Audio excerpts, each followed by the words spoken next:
International affairs analyst Paul Ejime joins me from the UK via Zoom. Good to have you join us, Paul Ejime. Thank you for having me. Chinese party, Communist Party is now celebrating 100 years. The party was formed in 1921, but didn't come into power until 1949 after succeeding in pushing a Kuomintang party that was in the ruling party at that time to Taiwan. When you look at China from 1949 to 2021 now, what impact would you say that the CCP has had, or CPC rather?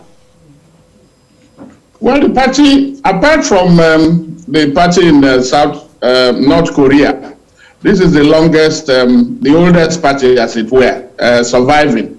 You notice that most parties, whether in the formal communist and then capitalist system, they have not been as old as this. So you can give it to them to be able to have done 100 years and still going. So they have brought, it's about knowing the grassroots, knowing the people. It's about, being able to win the souls and mind, of the people. That is what political party is about. There are criticisms about communist or socialist system, but you know what China has done? They have been able to adapt. They are flexible. They have been able to mend under what you call the Xi Jinping thought. The current president that took over in 2013, there is now a melange, merger of socialists or communists plus, some capitalist system. So adaptation is because life is dynamic.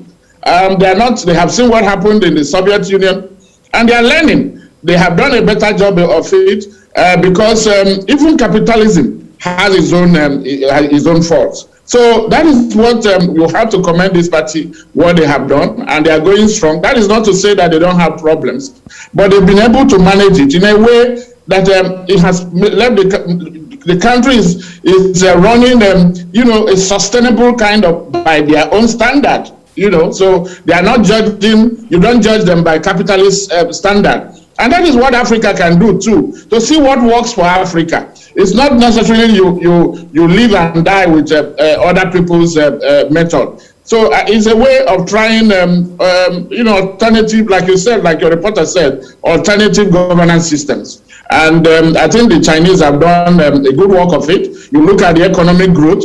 You look at the Nigerian, in Africa, they are moving into Africa. And by the way, the G7, when they held their recent meeting, you know what happened? They were all trying to catch up with China. That says a lot. You don't catch up with somebody who is not doing the right thing. China is reshaping the world. There is no doubt about that, whether we like it or not. That's already happening. But let's look at the CPC, because you just talked about how it has done very well, although there are criticism. You've talked about economic growth, but are those who have said, you also said it shouldn't be judged by the standards of capitalism or democracy in other countries. But can we judge it by just human rights observance? Because there are those who have said that the CPC has consolidated power through brutal force and hard regulations. So how would you react to that? Yeah, there's always a problem with one-party system. You will say that multi-party system gives allowance for others to air their view. That is correct. So that is one criticism that the CCP has. There is repression of human rights. There is state secrecy. You don't even know what is happening. For instance, China has a way of dealing with corruption. Imprisonment, forfeiture of property, and then death penalty. But you don't have figures of those. So you cannot, that is part of the issue that they have to deal with, to open up, to make sure that there is freedom. Because without freedom, you can't really say that people are enjoying. But that is what it takes, the advantages and disadvantages. In that area of opening up, it is still a negative for China. It's still a blight on whatever progress it has done. And so that is life. You win some and then you lose some. So when you heard that statement coming from the Chinese President Xi Jinping that China will no longer be bullied, what do you make of that message, and who do you think that message was directed? Well, you know that in the world, even after the Cold War, there are still so many wars going on. Trade war, America is there trying to, you see sanctions under Donald Trump. Even though Donald Trump also, when China brought in removed the term limit, Trump joked that perhaps it can happen in America. So he was much more, friendly, you will say, than what you will have with a Biden presidency. So he's talking indirectly, diplomatically, to the capitalists and the Western world, who think that China does not, human rights record is nothing to write home about. And that is why every time they tell Africans and developing countries, be wary of the support that China, because China believes in non-interference. It doesn't care about human rights record of some of the countries that it is assisting. And so that is a problem. But that is their policy. They give what they are giving based on their terms. But for also in a world that you are not an island, you have to be affected by what other countries do. So China needs to open up in terms of freedom and of its citizens, and then they also care about what happens in other places, and not say you don't care, and then so when you have dictators, you just support them willy-nilly. No, you have to ask questions. So that way, there will be freedom, there will be democracy, or whatever you call it.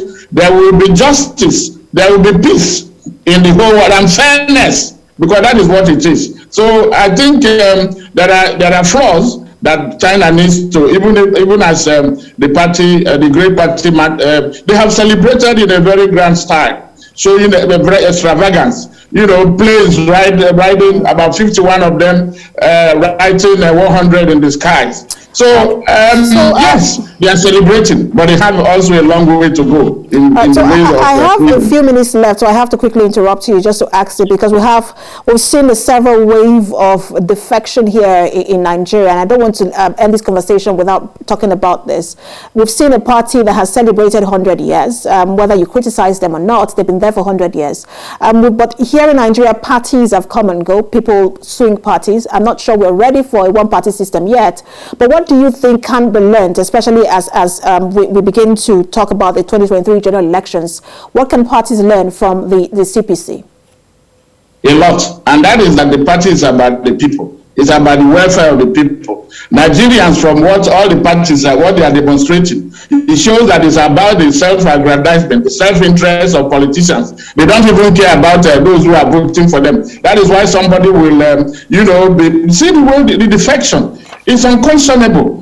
It shows that when you don't have what you want, then you just move. You are not thinking about the sensibility of those that are supposed to be following you. So there is no philosophy, there is no program, there is no goal. It's about the person or the politician. They can learn that. Look at China. From 100 years, it's not about the individual. It's about the interest of the majority, the welfare of the people. And so that is what they will learn. They should stop this unconscionable carpet crossing. Talk about the welfare, of the people. The governance is about the welfare, about the interest, about the protection of human life and property. It is not about the politician.